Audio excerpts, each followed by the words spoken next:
Rutes per l'Horta d'Alboraya, ruta 1, camí de les Palmeres. Des del passeig d'Aragó encreuament amb Ausiàs Mar, sorgeix junt amb el carril bici un camí que s'endinsa en l'horta. Ca Roc marca el punt d'inici de la ruta. En el camí veurem l'alqueria de les Palmeres, que conserva encara vestigis del seu antic esplendor. Junt amb ella trobem a l'ombra d'una olivera un antic llavador de xufes consistent en una xicoteta séquia. Més avant es troba Cabasset, un grup de vivendes entorn d'una xicoteta placeta amb una olivera central. Destaca la número 49, vivenda amb una façana de cara vista, rematada amb un panell ceràmic que representa el cor de Jesús. A un costat del camí hi ha una antiga font, la font de Sant Pere, que va ser popular per la frescor de les seues aigües. Un poc més avant està Casa Nelo, exemple de casa de llauradors, construïda a principis del segle XX. Arribem a un camí asfaltat que prendrem a l'esquerra.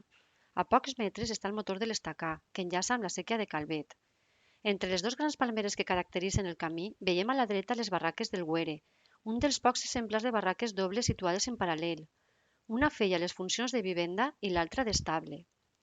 Si continuem pel camí asfaltat i creuem el camí fons, arribem a l'alqueria de Sant Andrés o del Retoret, de finals del segle XIX, amb una ermita d'estil neogòtic adossada a la vivenda.